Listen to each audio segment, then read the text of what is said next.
예, 고린도후서 12장 7절로 10절입니다. 준비되셨습니까? 그러면 다 같이 한 목소리로 힘차게 읽겠습니다. 시작.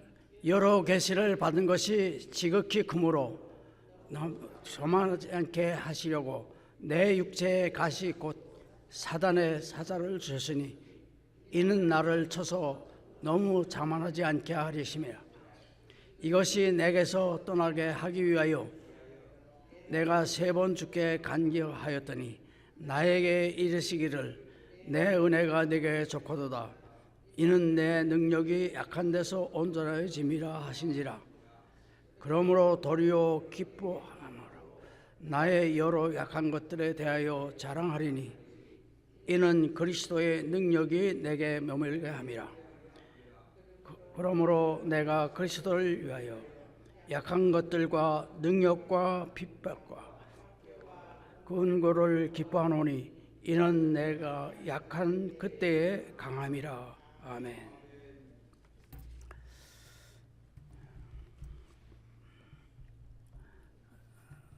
우리 성가대가 없으니까 우리가 말씀 듣기 전에 찬송 하나 부르겠습니다. 302장 1절만 부르겠습니다. 302장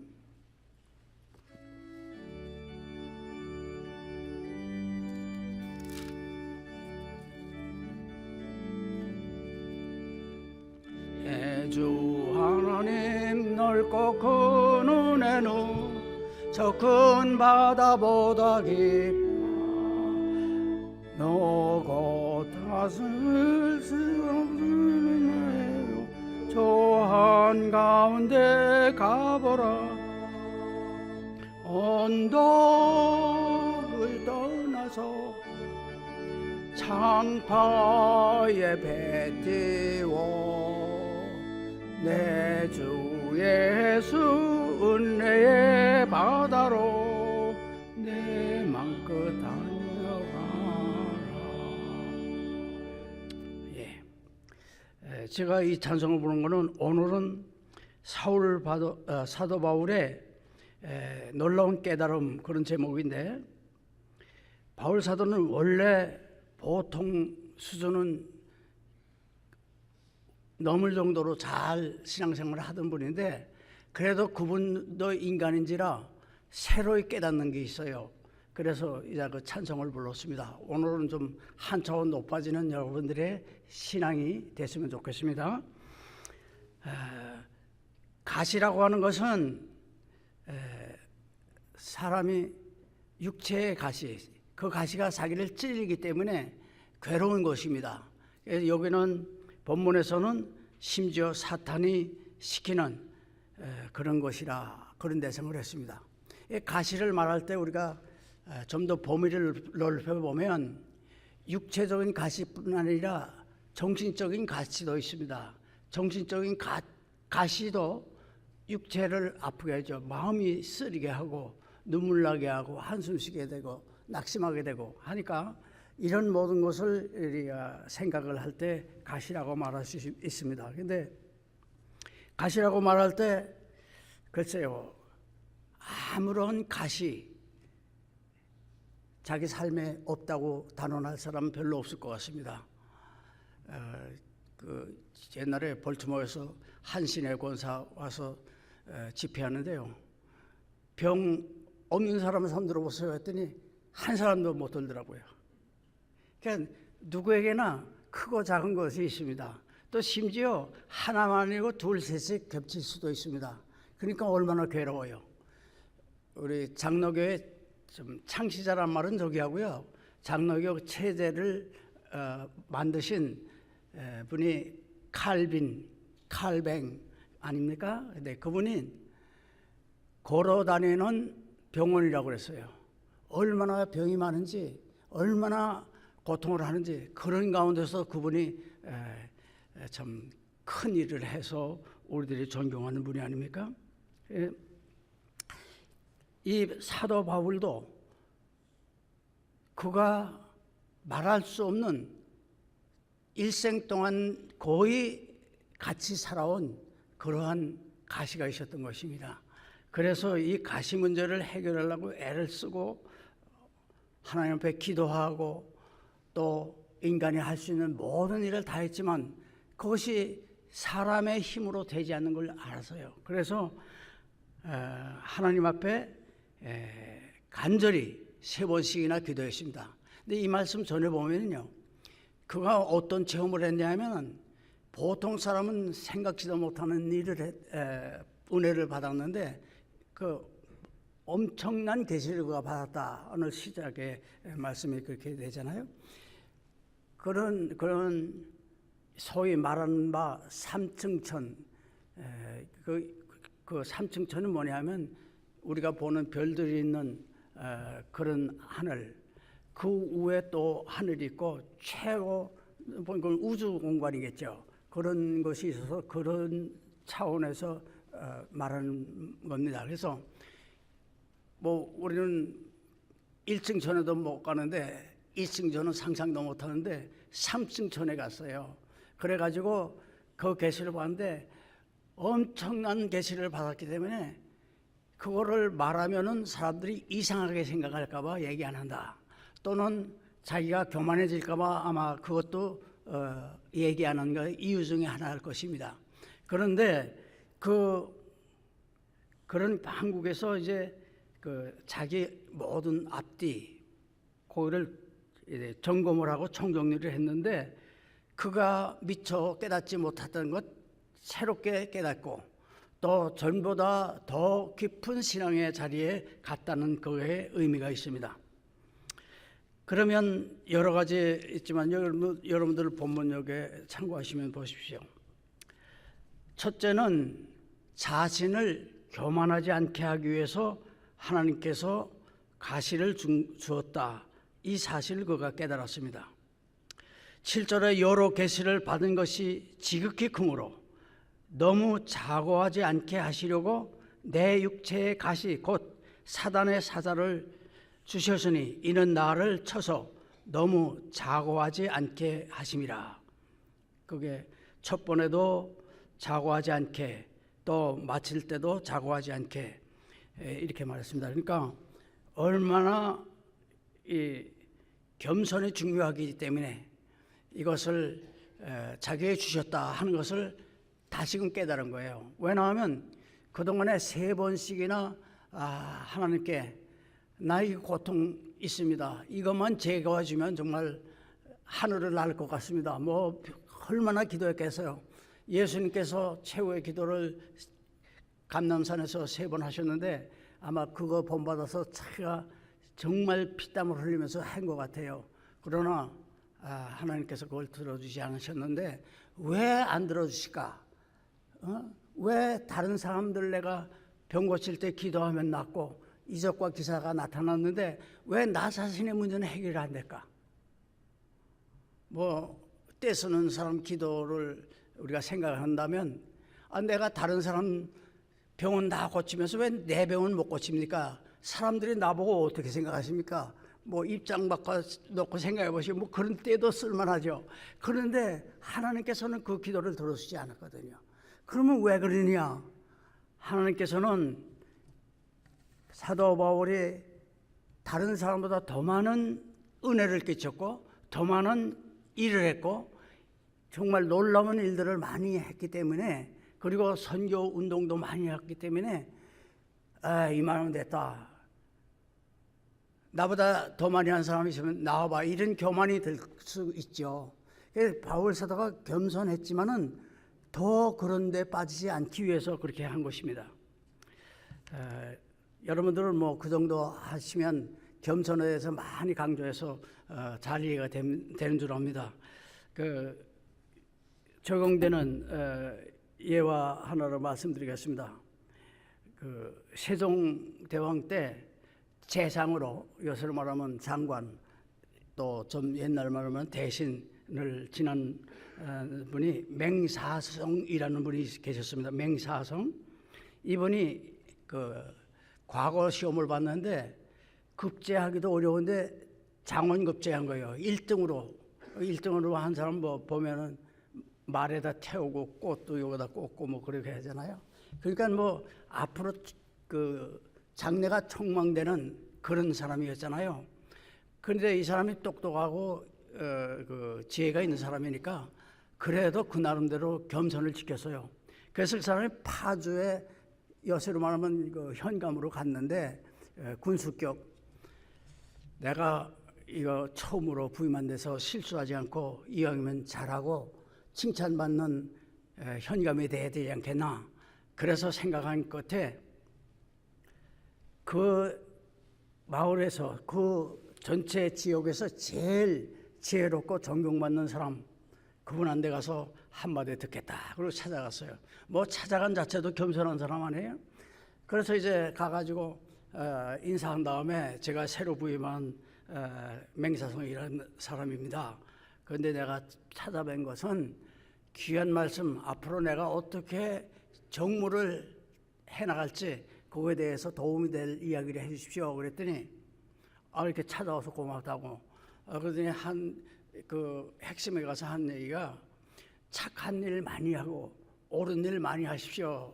그렇게 대답했거든요. 그러니까 선생님 그거야 웬만한 사람 다 알고 있는 거 아닙니까? 그랬더니 이분이 하는 말이 듣는 것보다 보는 것이 중요하고 보는 것보다 깨우치는 게 중요하고 깨우치는 것보다 실천하는 것이 더 중요하다. 그러니까 그때는 조금 이제 그 기가 약간 죽었다고 할 수 있죠. 그런데 이 정도 가지고 깨달음이 안 됐다 싶은지 그 이왕 왔으니까 내가 그 특별 아끼는 차가 있는데 이거나 좀 드시고 하시라고. 그래서 이제 차를 들고 했는데 그 찻잔에다가 그 손님에게니까 따라주는데 이 찻잔을 넘는데도 자꾸 이게 부으는 거예요. 그러니까 뭐 바닥에도 흘리고 다 그렇게 되니까 이거 왜 이렇게 넘기십니까? 이제 넘습니다 하고 스탑을 했어요. 했더니 사람이 자기의 분수를 모르고 교만해지면 이런 수가 있다고 그렇게 얘기했거든요. 그러니까 이제는 기분이 약간 상했어요. 그래서 인사하고 나갔어요. 나갔는데 아마 이분이 키가 컸던 모양이에요. 이 문턱을 탁 받았어요. 그러니까 뭐 얼마나 아프겠어요, 순간적으로. 그러니까 이분이 하는 얘기가 많이 아프죠. 그러면서 마지막으로 던진 이야기가 머리를 숙이면 부딪힐 일이 없습니다. 고개를 숙이면 부딪힐 일이 없습니다. 그렇게 얘기했다고 합니다. 간단한 거 하나만 더 소개하겠습니다. 다윗의 반지라는 이야기 들어봤습니까? 다윗의 반지가 있었답니다. 이거는 성경에 있는 것도 아니고 고고학적으로 증명된 거 아니지만은 그래도 한 학자가 얘기한 거니까 전설이든지 하여튼 비슷한 얘기일 것입니다. 다윗이 임금이 된 다음에 내가 이제 그 사람처럼 다 누구에게 그런 숙제가 있겠죠. 어떻게 하는 것이 내가 제일 훌륭한 사람이 되고 훌륭한 왕이 될까? 그래서 생각하다가 말하자면 좌우명 같은 거죠. 그거를 이제 반지 안에다가 새겨놓고 싶은데 그게 뭐라고 하는 게 좋겠나? 그래갖고 신하들한테 의논하니까 신하들이 하는 말이 그거 좋은 방법이 있습니다. 뭐냐 그러니까 그 아드님이 솔로몬이죠. 지혜가 아주 세상에서 누구한테도 안 떨어지는 그런 지혜를 가졌으니까 아드님한테 물어보는 게 제일 좋겠습니다 그랬거든요. 그래서 그럼 그렇게 하라고 했어요. 그래가지고 그 아드님이 솔로몬이 만들어 온 것이 뭐냐 하면은 만들어 드린 것이 뭐냐 하면은 이제 이것도 지나가리라. 그렇게 간단한 거예요. 이것도 지나가리라. 왜 그랬냐 하면은 지금 다윗이 왕이 돼가지고 영화가 한참 빛날 때니까 그것을 생각하고 교만해질까봐 그런 거예요. 이거 아무리 오래 가도 40년밖에 안 갔잖아요. 그러니까 끝날 때가 있을 거다. 또 반대로 괴로운 일을 만나고 가시를 만나도 그거 가지고 평생 가는 거 아니고 이것도 지나가리라. 인생도 지나가죠. 그렇게 한 것을 이제 새겨서 그거를 끼고 오셨다고 하는 말이 있습니다. 여기 양쪽으로 다 지혜가 있는 말 같아요. 우리가 가시를 생각하면서 이 모든 것이 다 지나가리라, 그 생각을 하면서 우리가 용기를 얻고 바울 사도와 같이 내게 이 가시가 있는 것 좋은 거 아니지만, 할 수 없는 거지만, 그래도 그 가시를 통해서 나에게 하나님께서 제일 교훈되기를 바라는 것이 무엇이냐? 겸손하라. 그렇게 하는 것을 하나님이 원하신다. 그렇게 해서 바울 사도가 깊은 깨달음을 가졌다고 합니다. 오늘 우리들이 많은 괴로움이 있지만 이 괴로움 속에서 내가 왜 이 괴로움을 당하는가? 이런 삶을 살아갈 때 낙심하지 마시고 오히려 여기도 뜻이 있다, 여기도 의미가 있다, 여기도 축복이 있다. 많은 사람들이 그러죠. 고통은 변질된 축복이라 그렇게 얘기하지 않습니까? 그러니까 고통이라는 것은 축복을 주시기 위한 하나의 통로다, 그런 얘기죠. 이런 믿음의 자리에, 깊은 신앙의 자리에 다 이르시게 되기를 간절히 소원합니다. 두 번째로는 하나님 앞에 열심히 기도하고 가진 노력을 다했는데도 불구하고 왜 이것이 이루어지지 않는가, 그렇게 생각할 때 하나님께서 뭐라고 그러셨냐면은, 내가 이미 받은 은혜가 족하다는 것은 충분하다, 그런 얘기잖아요. 그 은혜가 충분하니까 더 이상 이 문제는 얘기하지 말라, 그렇게 얘기했어요. 어떻게 그것이 충족한 은혜가 되겠습니까? 그런데 사람에게는 다 이런 문제들이 있는데, 우리들도 이런 이 은혜가, 내게 주신 은혜가 가시를 가지고 있다고 할지라도 충족하다, 이것을 깨닫는 것이 중요하잖아요. 그러니까 보통 사람은 이거 이 가시만 없으면 살겠다, 왜 나만 이런 고통을 당하는지 모른다, 그러잖아요. 근데 그런 원망 불평 대신에 하나님께서 나에게 주신 은혜가 족하다. 뭐냐면 그런 가시가 하나, 둘, 셋, 넷, 많은 사람은 더 있었겠죠. 그 정도라면 하나님께 받은 은혜는 100,000 얼마든지 가잖아요. 그러니까 그 조그만 걸 보지 말고 큰 것을 보라는 거죠. 그럴 때 내 은혜가 얼마나 내게 족한지를 알 수 있지 않냐, 그 얘기입니다. 수영회 갔으니까 간증도 많이 듣고 재미난 시간도 많이 가시는데 제가 이야기를 또 하나 하겠습니다. 어떤 목사님 사모님이에요. 근데 자기 아들이 군인에 갔거든요. 그래서 날짜를 별로서 오랜만에 부대를 찾아가서 면회를 했습니다. 면회를 했는데 아들이 잘 지내니까 잘 지낸다고 대답하는데 그 모든 앞뒤를 보니까 그게 아니거든요. 그래서 왜 나한테 말 못하냐, 문제가 있으면 말을 해야지, 그래 내가 도울 수 있으면 돕지 않냐. 그래서 할 수 없이 얘기를 했는데 뭐냐면은 선임자가 중살지 하살지 상살지 모르죠. 그런 선임자가 이 사람을 잘못 봤는지 의도적인지 그건 모르겠죠. 하여튼 너는 왜 이렇게 멍청이냐, 정신 바짝 들 때까지 하루에 운동도 한 바퀴 돌아와야 된다. 그 시간은 언제냐면 밥 먹기 전에다. 그때 좀 여유가 있으니까.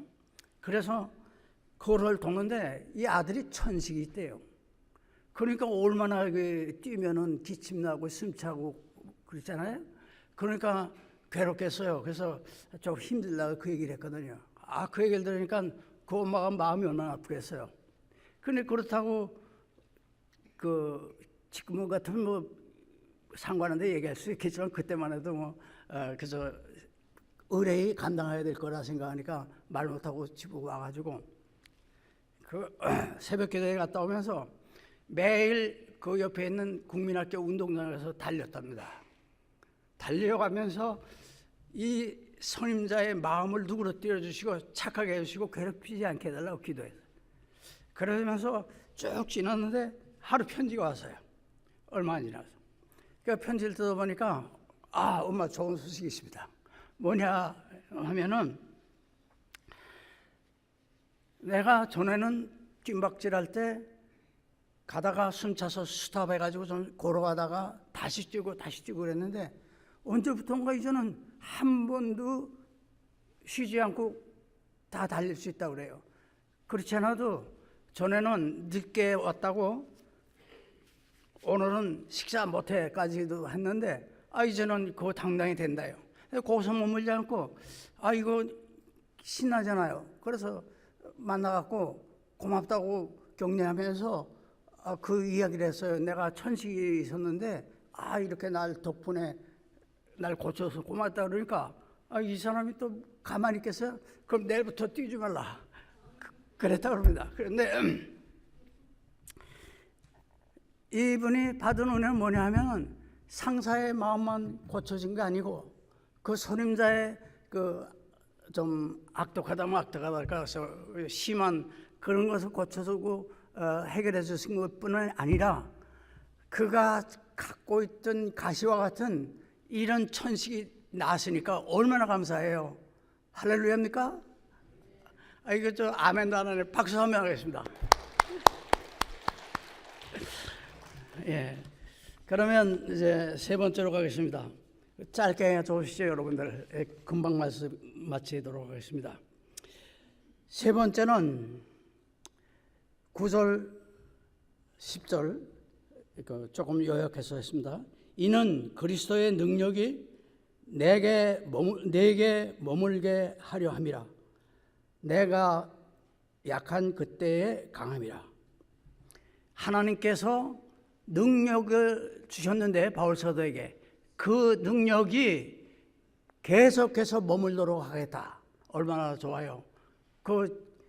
너 능력 다 걷어가겠다 이제는. 그거면 끝이잖아요. 그러니까 얼마나 고맙습니까? 그래서 바울 사도는 그 은혜를 너무 감사하게 되는데 뭐냐면은 쉬운 말로 말하면 내가 너와 함께 하겠다 그런 얘기예요. 그러니까 지금까지도 함께 해주셨는데 이제는 은퇴할 나이가 됐으니까 이제는 그만했으면 됐으니까 이제 다 깨달았으면 됐다고 그게 아니에요. 계속해서 머물게 하겠다. 능력이 계속해서 함께 하시겠다 그런 거예요. 하나님께서 함께 하신다는 것은 참 은혜스러운 그 부분이 너무나 많습니다. 야곱이 저 외삼촌 집으로 도망갈 때 이삭이 기도하면서 뭐라고 그러냐면 하나님께서 함께 하시기를 기도한다 그랬습니다. 여호수아가 모세의 뒤를 이어서 이스라엘 백성을 가나안 복지로 인도할 때 두려워서 떨고 있으니까 하는 말이 내가 이 말씀을 입에다 대고 그대로 순종하기만 하면 모든 승리할 수 있는 은혜를 줄 테니까 두려워하지 말라. 영어로 dismay라는 말을 썼습니다. Do not dismay. 내가 너와 함께 하리라 그랬어요. 하나님께서 우리와 함께 한다는 건 참으로 놀라운 일입니다. 요셉이 하나님께서 함께 하실 때 그 보디발의 집에도 복이 받았고요. 심지어 밭에까지도 복을 받았다 그래서 농사 잘 진 거죠. 그 다음에 그가 감옥에 갔잖아요. 감옥에 가서도 전옥이 함께 했고 그 감옥 자체 안에도 은혜가 같이 했어요. 하나님께서 함께 하실 때 이런 일이 있습니다. 그래서 그가 그 나라의 두 번째로 높은 국무총리가 됐고 나중에는 자기 가족들 다 모셔왔고 이산 가족도 다 합하는 그런 축복을 받았잖아요. 그러니까 우리가 하나님께서 함께 해주신다는 축복은 참으로 귀하고 놀라운 사실입니다. 굿바이라고 하는 말이 있잖아요. 그것이 유래가요. God be with you에서 왔답니다. 그래서 with you 갓 비에서 비가 왔고요. 그러니까 굿바이가 하나님께서 너와 함께하기를 원한다. 그런 얘기예요. 그러니까 하나님께서 함께 하신다는 건 상당히 중요한 얘기예요. 여러분들 내 삶을 돌이켜보면 하나님께서 지금까지 나와 함께 해주셨다는 걸 알 수 있습니다. 또 지금도 여러분들이 심중에 계속해서 하나님이 나와 함께 하시기 원합니다. 아마 그런 심령으로 지나면 앞으로 하나님께서 힘을 주시고 능력을 주시고 여러분들의 앞날에 잘되는 축복을 주시리라고 믿습니다. 이제 말씀을 마치겠습니다. 우리는 이제 바울사도처럼 그런 경지엔 못 가지만 바울사도가 이 높은 진리를 깨닫고 새로운 그런 각오를 다시 한 것처럼 오늘 우리가 이 자리에서 이와 같은 은혜, 하나님은 우리와 함께 해주실 때 우리가 승리할 수 있다. 또 하나님은 우리에게 이미 족한 은혜를 주셨다. 왜 나로 하여금 가시를 갖고 살게 하느냐? 나로 하여금 교만해서 망하지 말고 겸손해서 복받게 하기 위해서 하셨다. 그런 것을 확신하면서 앞으로 하나님께 영광 돌리고 또한 각 가정이 잘되고 장래가 복이 되도록 하나님 앞에 간구합니다. 이런 축복이 함께 하시기를 축복합니다. 아멘. 기도하겠습니다. 하나님, 저희들에게 얕은 물가에서 찰싹거리는 얕은 물가에서 두려워할 것이 아니라 저 깊은 바다속 깊은 곳에 가서 그 은혜가 얼마나 큰지를 알 수 있도록 인도하여 주시옵소서. 저희들에게 깨우침을 주실 때 하나님께서 우리에게 겸손하게 하시기를 원하시고 하나님께서 비록 우리에게 가시가 있을지언정 그보다도 더 많은 축복을 우리에게 주신 것을 생각하게 하여 주시고 또 이 가시가 있을 때 우리가 약할 때 오히려 강건하게 해주시고 능력이 함께 해주시겠다는 그런 말씀 우리가 굳게 잡고 승리하는 성도들이 다 되게 하여 주시옵소서. 예수 그리스도의 이름으로 기도하옵나이다. 아멘.